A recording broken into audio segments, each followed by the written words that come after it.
Jansangram news, बातमीची सत्यता हीच आमची ओळख। अबब 45 लाखाची देशी विदेशी दारू गटारात ओतली। राज्य उत्पादन शुल्क विभाग व वर्धा शहर पोलिसांची कारवाई।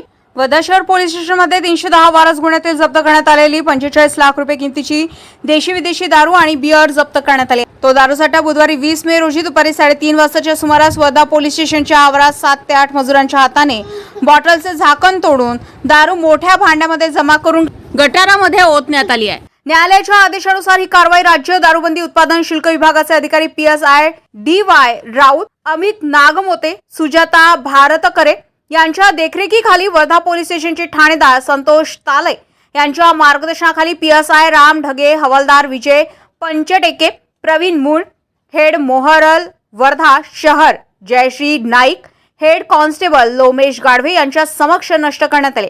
यात देशी 90 ml च्या 8048 बॉटल, 180 ml च्या 71 बॉटल, विदेशी 90 ml च्या 1776 बॉटल, 180 ml च्या 12683 बॉटल, 375 ml च्या 275 बॉटल, बियरच्या 1832 बॉटल, 45 लाख रुपये किमतीच्या बाटलांचे झाकण फोडून एका भांड्यामध्ये जमा केलेली दारू गटारामध्ये टाकण्यात आली आहे।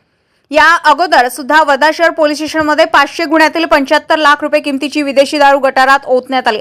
यावरून खरंच जिल्ह्यात दारूबंदी आहे काय असा प्रश्न या निमित्ताने उपस्थित होत आहे। दिलीप पिंपळे, जनसंग्राम न्यूज, वर्धा।